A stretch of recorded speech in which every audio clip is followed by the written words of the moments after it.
Shalom. And I want to start off by giving all the praise, honor, and glory unto Yahawah, Bahashem, YAHAWASHI, Bahashem, YAHAWASHI. The belongings to my teachers, their apostles and elders, a great millstone. And salutations to you, Akim, that's out there listening, pushing for this word with truth and sincerity. And your few Akwat as well, that's listening with sincerity. All right, today, just coming back at you guys through the spirit and power of Yahawah, Bahashem, Shai. And some of us are gonna die for this truth, man. Okay, some of us are gonna be beheaded for the witness of YAHAWASHI. All right, because scriptures speak about, martyrs. Okay, those that's gonna basically put their life on the line for the truth's sake. Okay, those that's gonna basically strive for the truth unto death, man. Okay. Well, let's get that in the book of Ecclesiasticus. This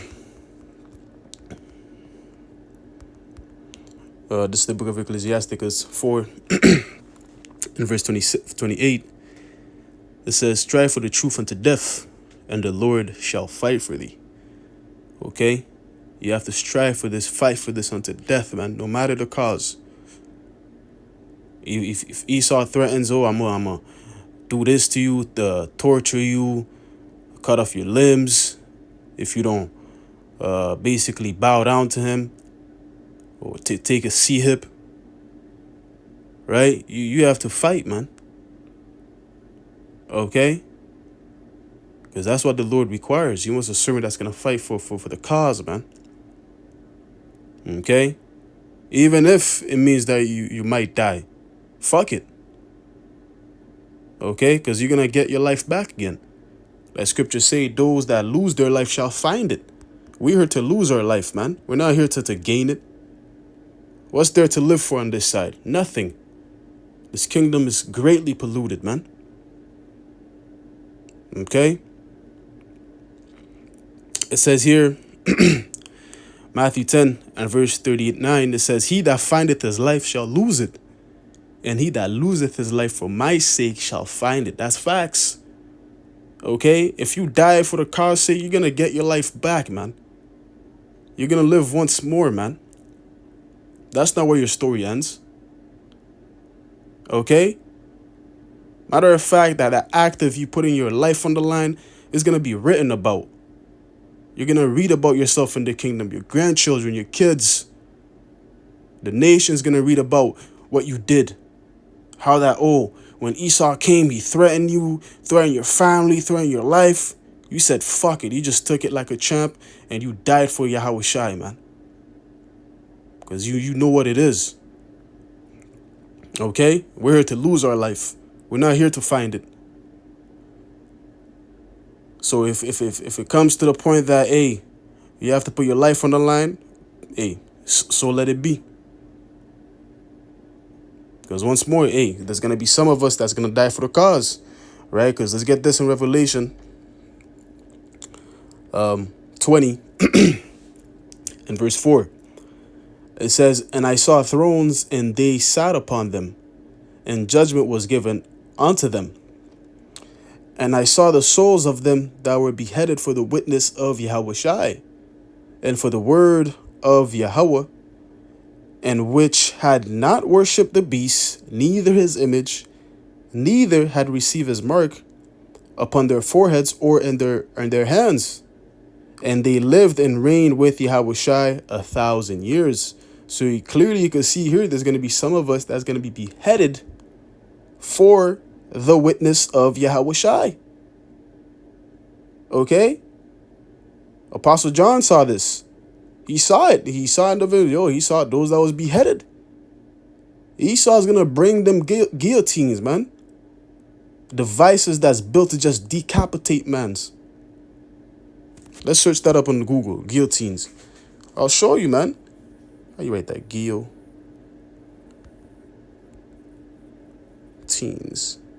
There you go. I know I didn't write it wrong. But there it is. Guillotines. It says what? A machine for beheading by means of a heavy blade that slides down and vertical guides As you can see here, okay? Esau's gonna bind you up and then put your neck in between that hole there and then just drop that heavy blade right there and just snap your neck.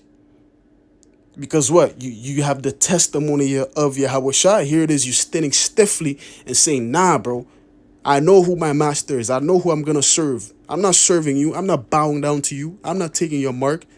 Do what you got to do. Yes, some brothers, that's their fate. Okay, some brothers, their story is written to where that they're going to have to be beheaded. Okay, so we have to ponder upon these things and gird our minds so that when it comes, we're ready. Right? Scriptures speak about counting the costs. Right? Part of you counting the costs is what? Hey, I might have to die for this. Yeah. If it comes to it where I have to put my life on the line, what am I going to do? You have to ponder upon these things because these things may happen to you. Okay? You might get put in the situation where you're facing one of these. Okay, so you're going to have to, hey, just trust that the Lord is going to revive you back, and that's not where your story ends. Because remember, when we read this, it says, I saw thrones. John saw thrones too. Right? So who do you think was sitting on those thrones? The elect, the 144, man, the governing body, man. Okay, some of them got beheaded, but what? They were sitting on thrones giving judgment. Okay, because what? They were resurrected. They came back to life again. Okay? Those that die in YAHAWASHI, they're going to be the first ones to rise up. Let's get that in Thessalonians, the book of 1 Thessalonians 4. Okay? Those that die are going to be the first ones that rise up, man. Okay? Once again, that's not where your story ends. Matter of fact, that's the climax, you may say, of your story. To where that you prove yourself to the Lord, man.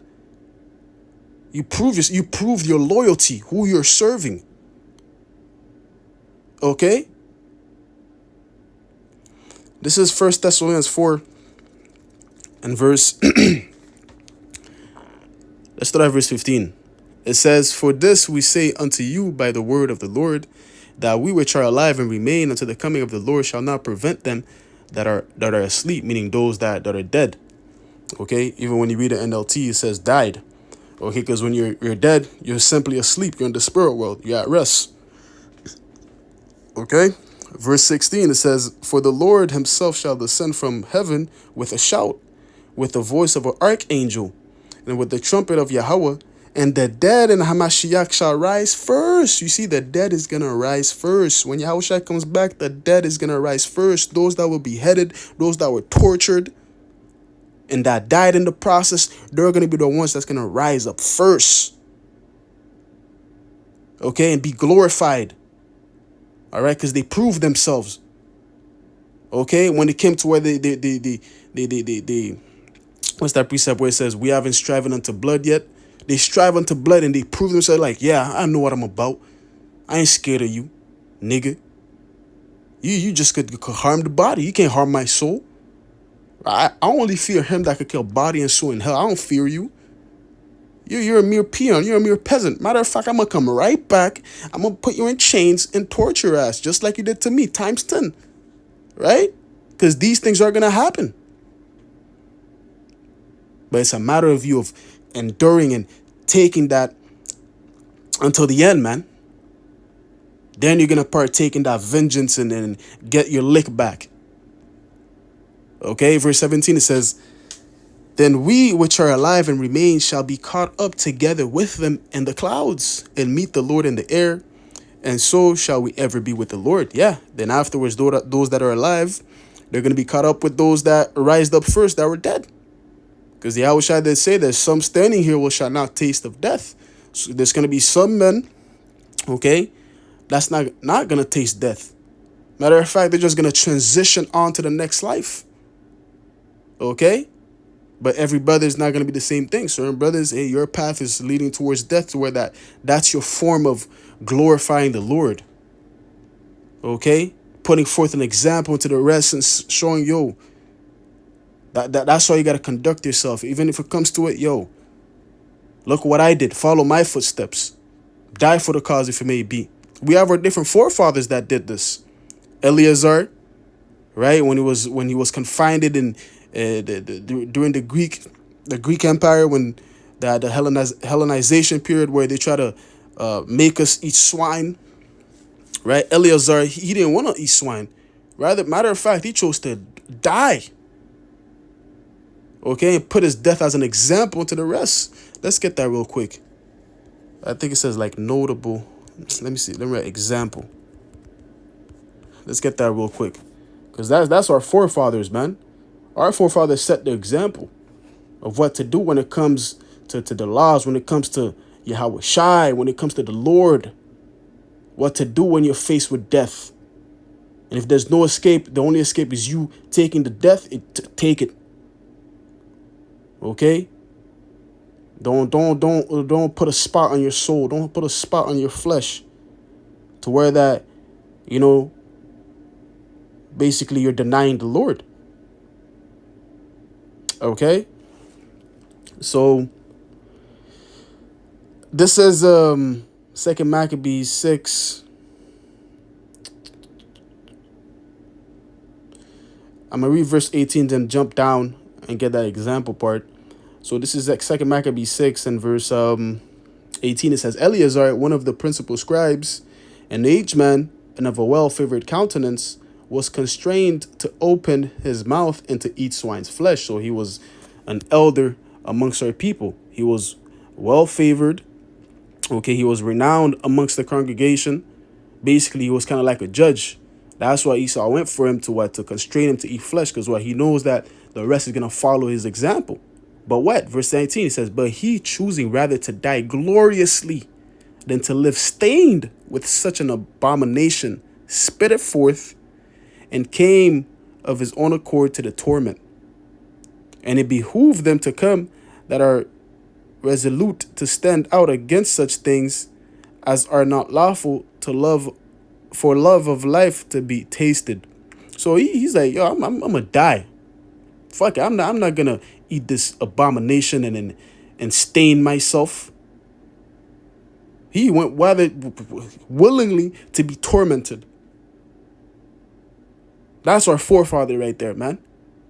That's our ancestor. Like Jake likes to speak about the ancestors. That's one of our ancestors right there, man. Okay? Imagine that. Jake will eat swine for free nowadays, bro. They will eat swine for free. You know what I mean? But here this, our ancestor right here, Eleazar, one of our forefathers, he's like, yeah, I'm going to choose to die and to eat this abomination. Which, hey, us in this day and age, we're going to face like similar type decisions to where that Esau's going to present, yo, either you take the mark or you be put to death or be tormented.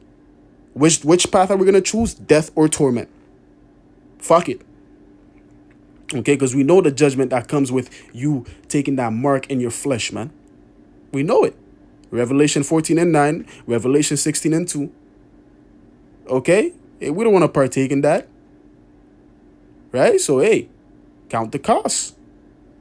Rather choose to die gloriously, man. Because trust me, your story will be written, just like Eleazar right here. You're going to have your own account of how you stood stiffly for the Lord and chose death, man. Okay, I'm going to jump down to verse 28. It says, hold on. Let's start at verse 26. It says, for though for the present time I should be delivered from the punishment of men, yet should I not escape the hand of the Almighty, neither alive nor dead. So Eleazar, he understood that, if I do this, I'm not going to escape the Lord. The Lord is going to require this of me. He's going to judge me. So rather, let me die. Okay, and glorify the Lord and leave my life as an example. Wherefore now, manfully changing his life, I will show myself such an one as mine age requireth, and leave a notable example to such as be young to die willingly and courageously for the honorable and holy laws. And when he had said these words, immediately he went to the torment. You see, so he left. He's like, yo, I'm going to leave my life as an example, man. Okay? And go and be tormented. Leave my...